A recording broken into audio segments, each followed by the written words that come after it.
देखिए, सवाल बहुत सारे हैं और हम एक एक करके मीडिया के जरिए उसे उठा रहे हैं, लेकिन रिया ने पिछले दिनों एक तो अपना लोकेशन वो किसी को नहीं बता रही थी, फिर खबर आई कि वो घर पहुंच गई हैं, फिर सुबह में आया कि ईडी के लिए वो पूछताछ के लिए नहीं जाना चाहती हैं, फिर आखिरकार जब कहा गया कि नहीं आगे की तारीख नहीं मिलेगी, वो ईडी से पूछताछ के लिए पहुंचती हैं। बहुत सारे सवाल हैं और डीसीपी से 28 सेकंड 29 सेकंड के कॉल्स भी लोग समझ नहीं पा रहे हैं। मिस्टर गुप्ता।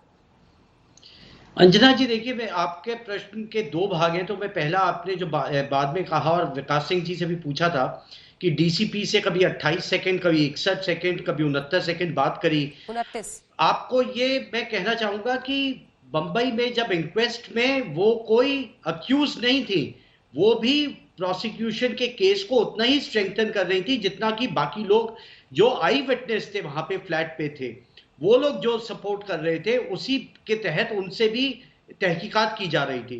तो अगर डीसीपी अगर विटनेस से बात कर रहा है तो मुझे लगता है इसमें कोई भी गैर कानूनी बात नहीं है, अनलेस एंड अनटिल कोई स्टिंग ऑपरेशन करके आपने कोई उनकी रिकॉर्डिंग ली हो, और शायद इसका स्पष्टीकरण भी मुंबई पुलिस ने दे दिया है। और दूसरी बात, जहां तक सवाल उठता है कि वो अपने घर में नहीं थी, छिप रही थी, तो अगर बिहार पुलिस ने उन्हें अक्यूज बनाया था। एक सेकंड मिस्टर गुप्ता, एक सेकंड आगे जाने से पहले मैं आपसे जरा पूछूं, बीच में तस्वीरें भी दिखाते रहिए।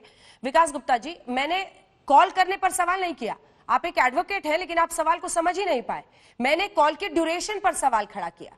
28 सेकंड पहली बार। आप रुकिए सर, रुकिए। 28 सेकंड पहली बार कॉल।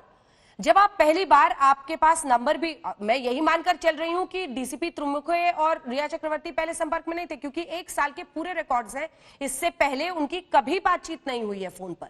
तो कम से कम अपना नाम, अपना परिचय तो कोई बताएगा, अगर ये ऑफिशियल रिकॉर्ड है तो। देखिए अंजना जी, इस समय अटकलें लगाना की अटकलें नहीं, मैं आपसे पूछ रही हूँ, आप ही बताइए ना।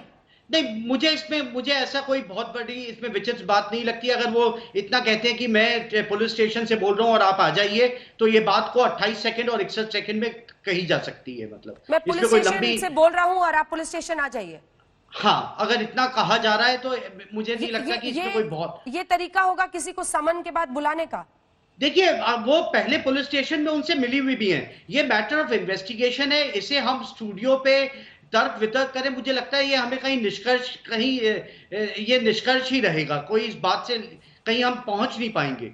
और दूसरी बात, जो आपकी बात आई थी कि वो छुप रही थी, अगर बिहार पुलिस ने उन्हें अक्यूज्ड बनाया था तो उनके अपने अधिकार है। अगर वो सुप्रीम कोर्ट जाना चाहती थी या एंटीसिपेटरी बेल का प्रोविजन उनके पास है, तो ये अक्यूज की एक रेमेडी है, जो उसकी कॉन्स्टिट्यूशनल रेमेडी है, जिसे वो एक्सरसाइज कर सकता है। तो इसमें ऐसा नहीं है कि वो पहली। नवीन चोमल साहब को इनके साथ दिखाइए। नवीन चोमल साहब, वही सवाल जो मैंने उनसे पूछा था, आपको इसमें कितना मतलब अगर दूसरे पक्ष से तर्क रखें तो क्या समझ में आता है?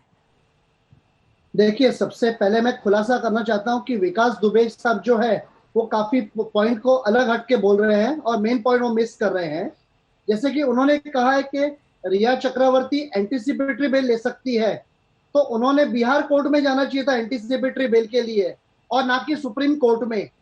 और यदि बिहार पुलिस की आप यदि सुप्रीम कोर्ट में एफिडेविट पढ़ोगी तो उसमें स्पष्ट होएगा कि उन्होंने जो सेक्शन यूज किया है सुप्रीम कोर्ट में 406 for the transfer of the case, इसे साफ स्पष्ट होता है कि रिया चक्रवर्ती ने ये पिटीशन नहीं फाइल किया है। उनको आगे रखकर महाराष्ट्र के कुछ लोग हैं जो इस केस को दबाना चाहते हैं, उन्होंने पिटीशन फाइल किया है और वो नहीं चाहते कि बिहार की पुलिस इसको इन्वेस्टिगेट करे, और वो चाहते हैं कि ये मैटर सुप्रीम कोर्ट के आदेश से उनके पास आ जाए ताकि मामला वो आराम से रफा दफा कर सके। तो इनका प्लानिंग काफी क्लियर दिख रहा है। यदि रिया चक्रवर्ती को खुद को कोई रेमेडी चाहिए थी तो वो सीधा बिहार हाईकोर्ट में जाती एंटीसिपेटरी बेल के लिए, परंतु सुप्रीम कोर्ट गई है और उन्होंने सेक्शन 406 का उपयोग किया है। जी, मैंने one of the alternate remedies Anjana ji बताई है। हाँ, और 406 में अगर वो सुप्रीम कोर्ट गए, वो उसका अधिकार था।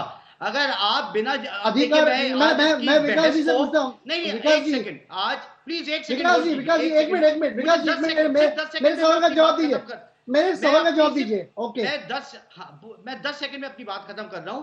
मैं आज की बहस को डिरेल करके ज्यूरिसडिक्शन के पॉइंट पे नहीं जाना चाहता, क्योंकि अगर मैं ज्यूरिसडिक्शन पे बोलूंगा तो बहुत लंबी कहानी हो जाएगी। बिल्कुल सही बात है कि बिहार पुलिस का कोई ज्यूरिसडिक्शन नहीं बनता। ये एक फिल्मी स्क्रिप्ट की तरह एक एफआईआर को बना करके ज्यूरिसडिक्शन क्रिएट किया गया है।